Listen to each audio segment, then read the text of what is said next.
Bismillahirrahmanirrahim. Assalamualaikum warahmatullahi wabarakatuh. Alhamdulillahi rabbil alamin.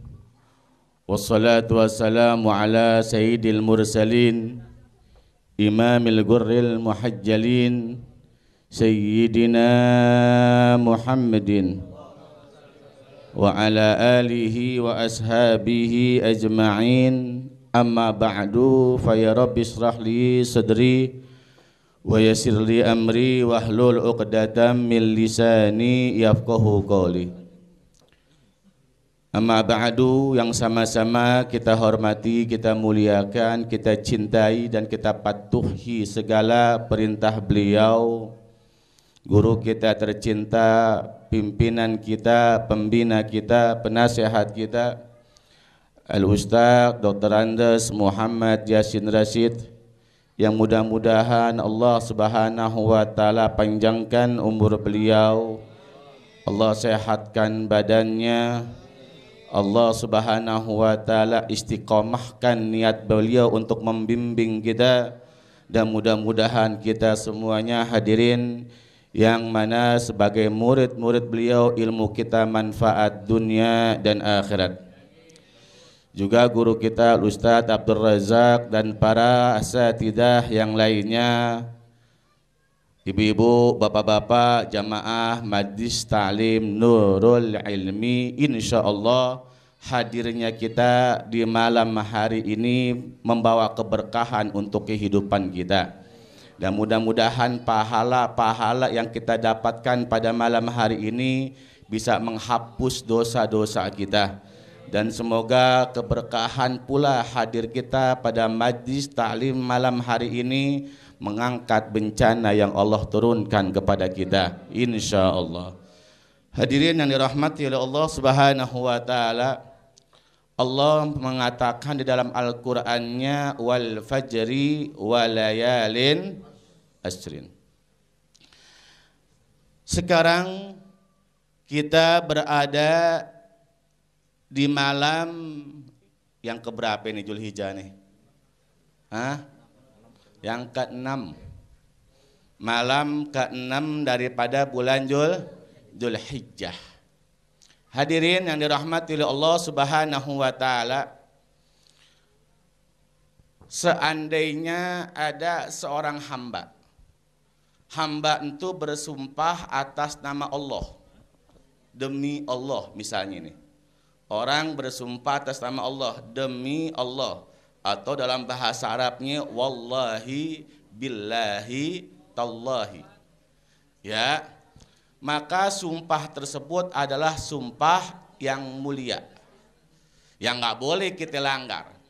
Seandainya seorang hamba melanggar perintah Allah, maka ada hukum kafaroh. Ya, ada hukum apaan? Kafaroh. Begitu. Itu apabila kita bersumpah atas nama Allah Subhanahu wa taala. Akan tetapi pada ayat ini Allah banyak bersumpah di dalam Al-Quran atas nama makhluknya. Ya, di antara tadi wal fajri, kata Allah demi waktu fajar.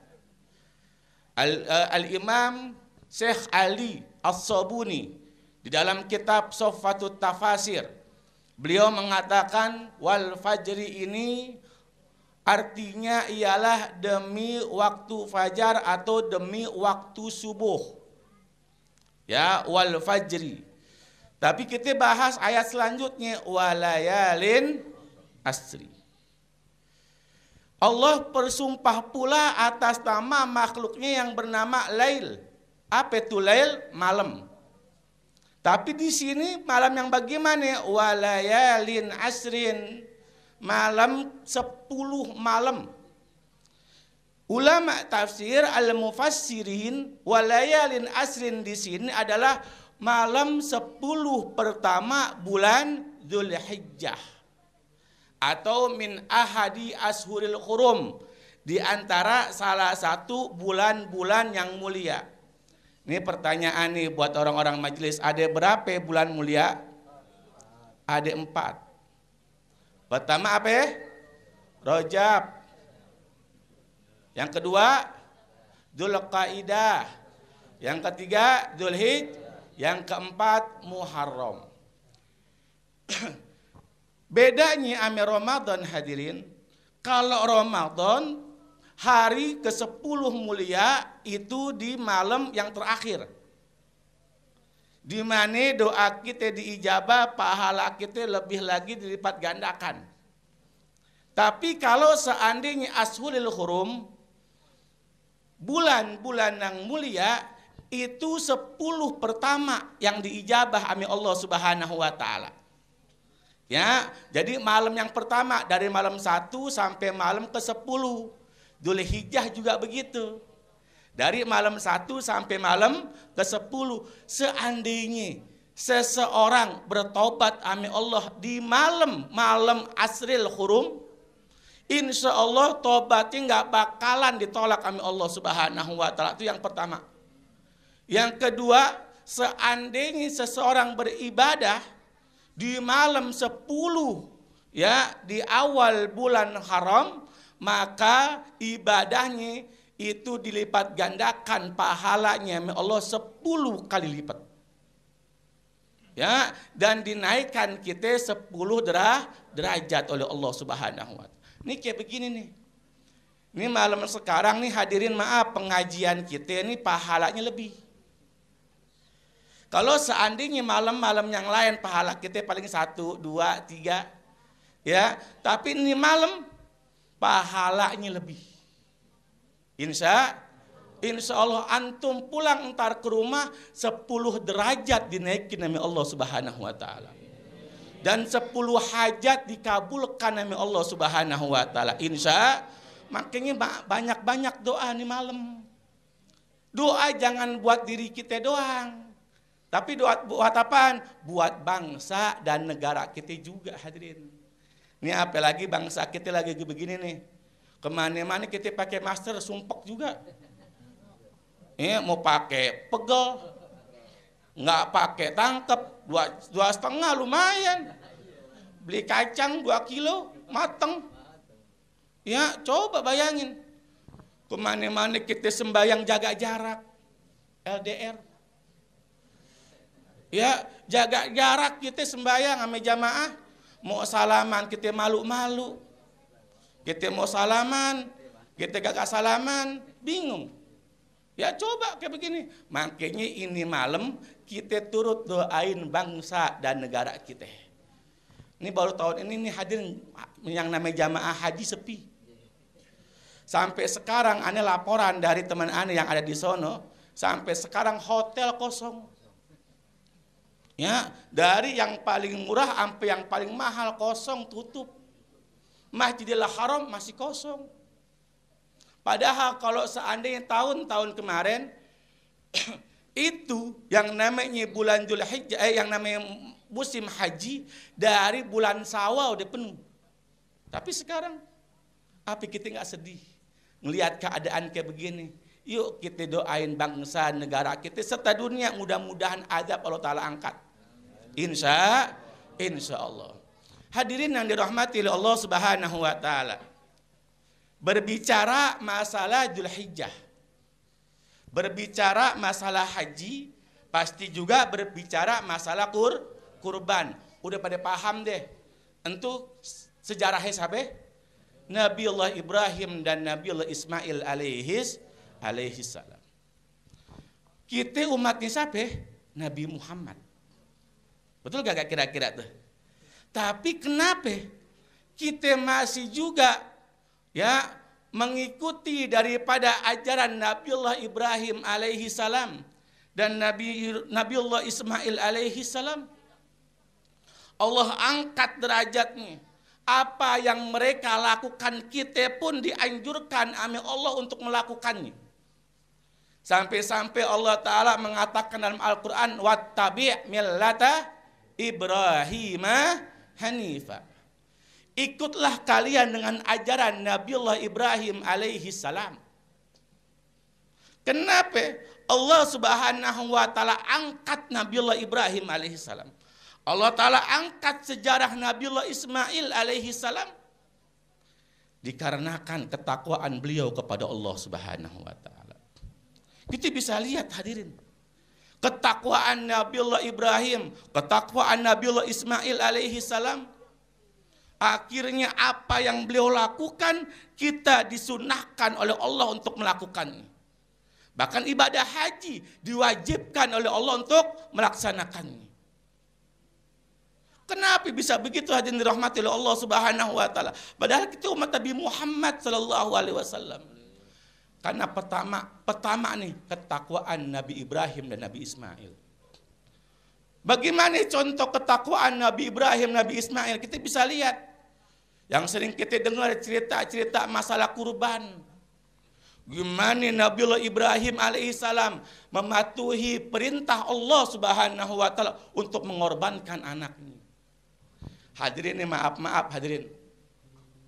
Seandainya kita dipanggil ame guru kita buat jihad, insya Allah kita bakal siap buat jihad. Betul gak kira-kira? Kita rela diri kita sakit, kita rela diri kita terbunuh, kita rela nyawa kita diambil. Betul? Nyawa kita diambil seandainya guru kita suruh kita jihad. Tapi seandainya nih hadirin, seandainya kita ngelihat anak kita,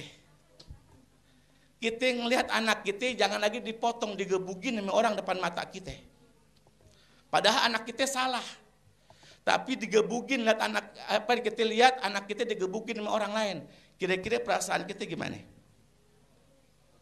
Padahal anak kita salah, digebugin. Nih emak misalnya nih mak ya, anak kita nih mak lagi salah digampar sama bapaknya, kira-kira gimana? Kesel sama bapak kita. Ngeliat anak kita digampar, digebugin sama orang. Ya begitu. Ini bagaimana kalau seandainya anak kita Allah suruh dipotong. Allah nyuruh potong Nabiullah Ibrahim alaihissalam anaknya. Bukan orang lain lagi yang motong. Ya, kalau orang lain yang motong mungkin Nabi Ibrahim bisa pulang dulu ke rumah kagak ngeliat. Atau tutup mata. Ini dia sendiri. Dia sendiri suruh motong anaknya. Disuruh asa pisau yang cakep, yang tajam supaya motongnya lancar. Coba. Emaknya tega emaknya. Malahan nyuruh buru-buru. Ngomong sama emaknya, pengen motong anak lo, disuruh Allah, disuruh buru-buru, bisa nih bang. Coba. Di kadang-kadang nih ada orang sono, bukan orang sini nih, orang sono. Ada kadang-kadang anaknya pengen mondok pesantren, bagus kagak kira-kira tuh. Bapaknya pengen masukin anak pondok pesantren, emaknya nggak tega. Ya, emaknya kagak tega. Padahal bapaknya pengen banget, anaknya pengen banget, emaknya kagak tega. Jangan deh bang, kejauhan.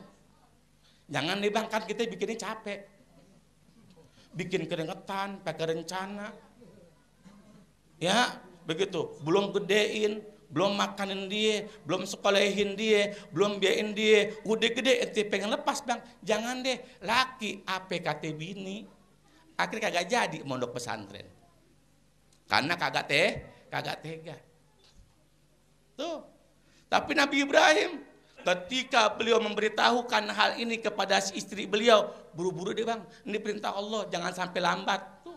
Pada tahu yang pengen dilaksanain apaan? Untuk memotong atau mengkorbankan anaknya beliau. Bayangin tuh. Ketakwaan yang dipentingin sekarang hadirin. Akibat takwa namanya dan derajatnya ditinggikan oleh Allah Subhanahu wa taala. Makanya maaf, kita ini manusia, ini maaf banget, pasti punya sifat pengen dimuliain sama orang lain. Kita ini punya sifat pengen dimuliain, diorangin sama orang lain. Ini sifat kita nih. Ada aja yang jealous sama kita. Kita sakit hati. Ada aja yang ngatain kita sakit hati. Ada aja ya yang cuekin kita sakit hati. Pengennya kita dihormatin. Nggak sampai aja. Itu di sifat kita. Pengennya dimuliain sama orang lain. Kan begitu tuh. Ya akhirnya hadirin yang dirahmati oleh Allah Subhanahu wa taala, gara-gara orang kita pengen dihormatin sama orang lain, ya kita cari jabatan, kita cari harta kekayaan, kita cari nama. Di mana kemuliaan dari orang nggak bakalan abadi, hadirin. Kemuliaan dari orang lain kalau kita cari nggak bakalan abadi. Antum jadi pejabat, dimuliain sama orang. Entar jabatan antum habis, kira-kira orang muliain lagi PKG? Nggak bakalan. Ente jadi presiden kemana-mana diiring-iringin sama apa namanya? Itu dia susah ngomongnya.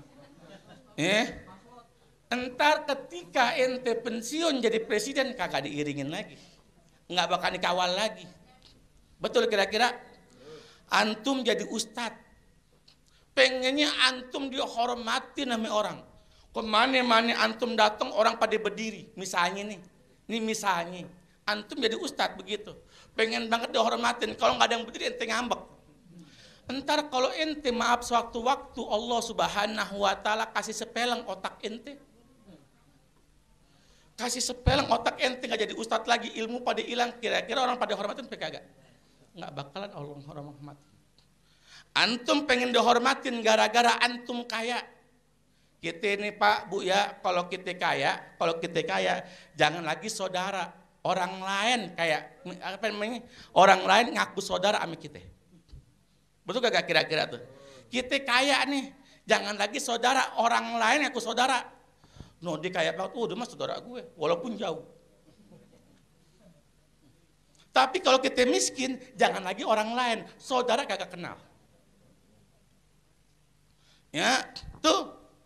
Kita pengen karena kita kaya dihormatin sama orang lain. Ketika kita miskin, nggak bakalan kita dihormatin sama orang lain. Maka Al-Imam Ali radhiyallahu taala anhu wa karamallahu wajhah, beliau mengatakan, aku lihat sekarang teman-teman aku banyak, sahabat-sahabat aku banyak, orang yang menghormati aku banyak, orang yang muliain aku banyak, kata beliau. Tapi mereka bukan sahabat-sahabat sejati aku, bukan teman-teman tersejati aku. Nanti aku akan lihat teman-teman sejati aku, sahabat-sahabat sejati aku adalah ketika aku sudah susah dan dia masih dengerin nasihat aku. Itulah sahabat sejati. Tuh. Ya. Kalau seandainya kita milih kemuliaan dari orang lain, bakalan yang namanya kemuliaan orang lain itu bakalan sirna di alam dunia. Tapi kalau kita milih kemuliaan dari Allah Subhanahu wa taala, kita milih kemuliaan dari Allah, yang muliain kita Allah, biarin orang kagak muliain kita, biarin orang kagak hormatin kita, biarin orang kagak ngorangin kita, tapi Allah yang muliain kita, Allah yang hormatin kita, maka kemuliaan kita bakalan abadi. Insya Allah. Antum tahu yang namanya Uwais Al-Qarni. Uwais Al-Qarni. Beliau salah satu tabi'in. Walaupun berada di zaman Nabi Muhammad SAW. Jadi kalau sahabat itu, kalau dikategorikan sahabat Nabi adalah orang yang hidup di zaman Nabi, beriman sama Nabi dan melihat Nabi. Ya, kategori sahabat tuh hadirin orang yang hidup di zaman Nabi dan dia beriman sama Nabi dan dia melihat Nabi, itu namanya sahabat.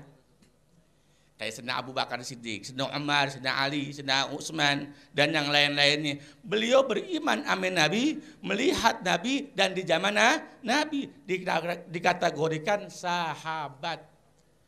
Ada orang yang hidup di zaman Nabi, beriman sama Nabi, tapi kagak ngelihat Nabi. Ya, hidup zaman Nabi, beriman sama Nabi, dia tahu Ajaran Nabi sampai di kampungnya, sampai di negerinya. Akhirnya beriman sama Nabi Muhammad, beriman sama Allah Subhanahu wa taala, tapi kagak ngelihat Nabi. Ya, itu namanya bukan sahabat tapi tabi'in. Ya, tabi'in. Ada orang yang bisa melihat Nabi dan beriman sama Nabi, tapi kagak hidup di zaman Nabi. Ada apa kagak kira-kira? Ada apa kagak kira-kira? Ada. Para wali-walinya Allah Subhanahu wa taala. Beliau ya wali-wali Allah Subhanahu wa taala, beliau beriman sama Nabi dan bisa melihat Nabi, tapi kagak hidup di zaman Nabi. Kita bisa lihat siapa itu Walid Sayyid Abdurrahman As-Saggaf. Ya, beliau saban hari mimpinya Nabi, saban hari. Kalau mimpi Nabi doang sih mungkin ya nggak masalah, tapi beliau secara sadar tanpa mimpi lagi bangun 8 kali Nabi Muhammad datang ke kamarnya beliau. Nabi Muhammad secara beliau sadar datang ke kamarnya beliau, nyamperin beliau. Ya begitu. Dan banyak lagi guru-guru kita yang begitu modelnya. Disamperin sama Nabi, ya disamperin sama Nabi ketika beliau terbangun atau terjaga, nggak tidur, bukannya mimpi. Al-Habib Munzir bin Fuad Al-Musawa, antum tahu kan? Almarhum Al-Habib Munzir bin Fuad Al-Musawa. Beliau tuh hadirin saban hari mimpinya Nabi. Saban hari, bukan seminggu sekali, bukan sebulan sekali, setahun sekali, setiap hari mimpinya Nabi. Ini ada orang menten dalam mimpi Nabi. Mimpi basah mulu. Bangun lengket. Kalau nggak mimpi basah, mimpi serem. Mimpi setan, mimpi kejar-kejar ular. Mimpi kejar-kejar tukang kredit. Ya, begitu. Jarang kita mimpi Nabi. Boro-boro mau ketemu sama Nabi secara bangun, mimpinya aja kagak. Nenek pengen nanya nih antum semuanya nih. Ada yang sering mimpi orang tuanya. Mimpi guru ente dah, jangan Nabi, guru. Jarang. Kenapa? Kecintaan kita kurang sama guru. Kita ini terkadang sama guru, tanda kita cinta cium tangan doang bolak-balik. Cium tangan bolak-balik, cincin guru hilang. Ini bukan orang sini nih, kebiasaan ini. Ya, begitu. Wah, gue cinta sama guru, cium tangan dia sama guru. Ya, enggak gitu. Di antara cinta sama guru, ikutin apa nasihat guru. Makanya kita jarang mimpi guru kita. Mimpi ulama-ulama jarang. Karena tawasul kita kurang. Tawasul kita sama guru, sama ulama jarang. Bagaimana mau mimpi Nabi Muhammad SAW? Ya, begitu. Mimpiin guru kita sekali-sekali. Orang tua kita di minimal. Nih, mimpi orang tua kagak. Ya, orang tua kita udah meninggal dunia, kita mimpi kenapa? Karena ta'aluk kita sama orang tua tuh kurang. Baca doa kita buat orang tua kurang. Kita kalau doa banyak kadang-kadang, tapi kagak kita selingin Robbi gfirli wali walidayya warhamhuma kama rabbayani.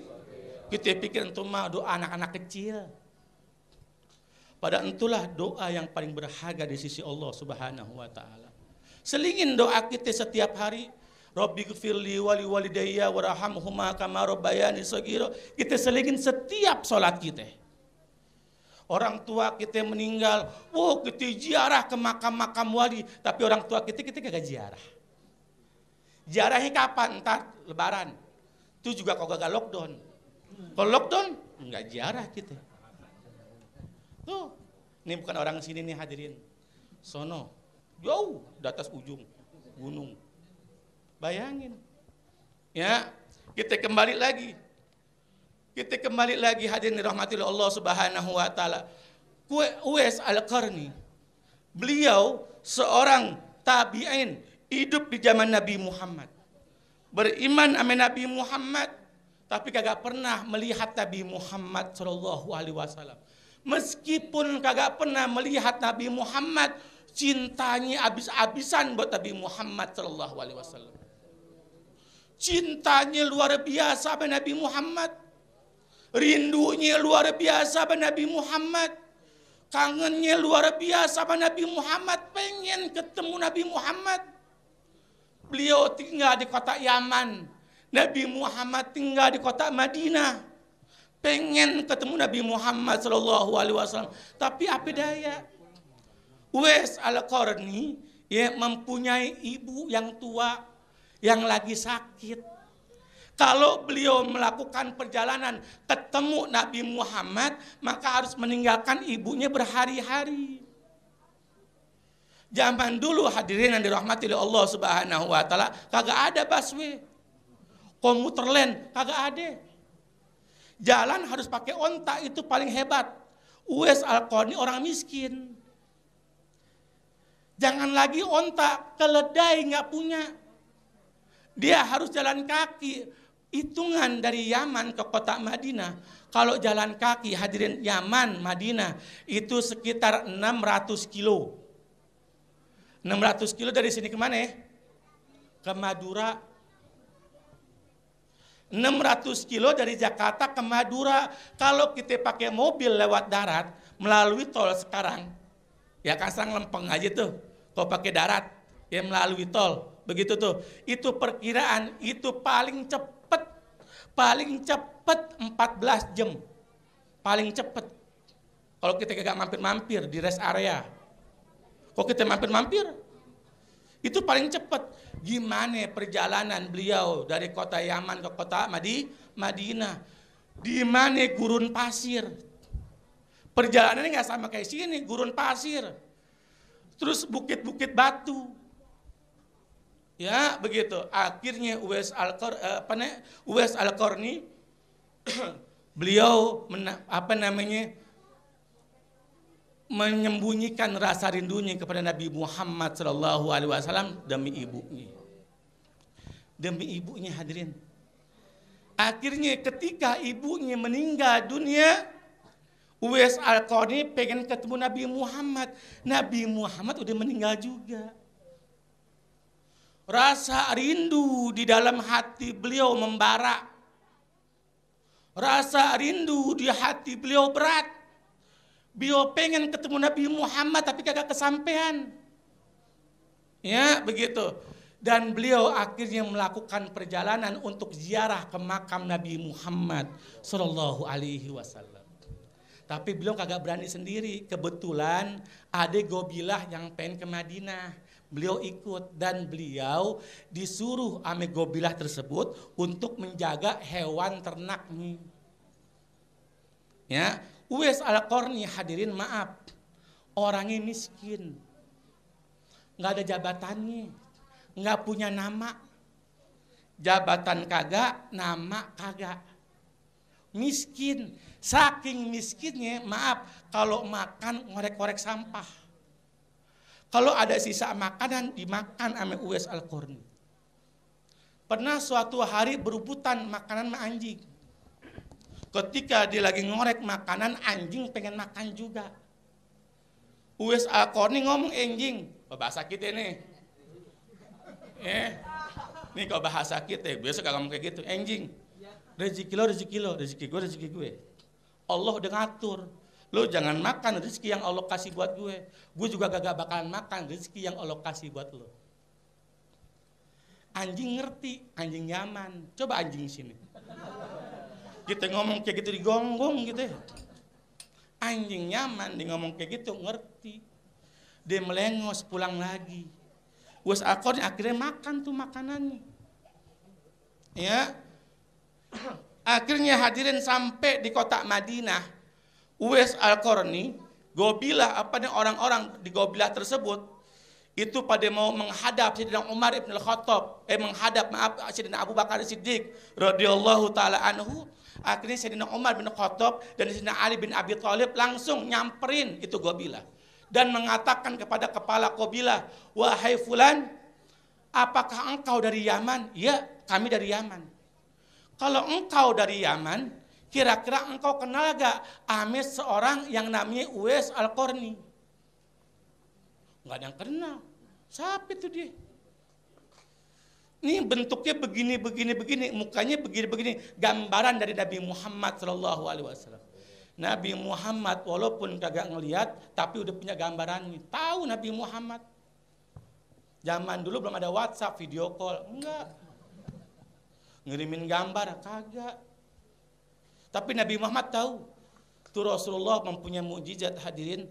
Ya, seandainya Rasulullah berdiri nih, mata ada depan, yang belakang lihat Rasulullah. Tahu sampainya di belakang. Itu Rasulullah Shallallahu Alaihi Wasallam.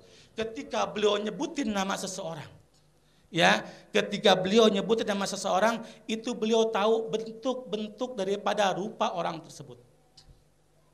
Itu Rasulullah Shallallahu Alaihi Wasallam mujizatnya, ya. Sayyidina Umar bin Khattab mengatakan kepada kepala kabilah, ente kena gak? Nggak kena nih, mukanya kayak begini nih, rinciannya, alisnya begini, hidungnya begini, orangnya begini. Apa kata kepala kabilah? Ada, tapi dia tukang jagain hewan-hewan kami, kata begitu. Bukan orang apa-apaan. Masa sih iya? Datang Sayyidina Umar bin Khattab dan Sayyidina Ali bin Abi Thalib, nyamperin Uwais Al-Qarni. Ente bener Uwais Al-Qarni? Iya. Ente dapat salam dari Nabi Muhammad Sallallahu Alaihi Wasallam. Hadirin, seandainya kita dapat salam dari Bapak Anies, ya, seandainya nih nama kita Ahmad, lo dapat salam dari Bapak Anies, kira-kira gimana perasaan kita? Jangan Jokowi, dah kita ngomong Anies aja. Lo dapat salam dari Jokowi, enak gitu. Dari Bapak Anies. Kira gimana perasaan kita? Orang yang Masya Allah, lo dapat salam dari Raja Salman, gimana perasaan kita? Dapat salam dari Baim Wong, gue pengen bedah rumah gue. Coba, kita lagi demen-demennya sama orang. Ini laki-laki demen banget sama perempuan, itu impian mulu tiap hari. Ya, suatu hari ada orang bilang dapat salam dari fulanah, hidung kita mekar. Hidung kita mekar udah kayak beduk takbiran. Saking girangnya. Uwais Al-Qarni cinta banget sama Nabi Muhammad. Hatinya dipenuhi nama Nabi Muhammad. Mulutnya sering menyebut nama Nabi Muhammad. Dan beliau nggak pernah melihat Nabi Muhammad. Akan tetapi suatu ketika yang nyampein adalah Sayyidina Umar bin Khattab.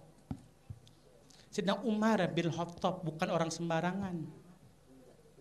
Sayyidina Ali bin Abi Thalib mantunya Nabi Muhammad.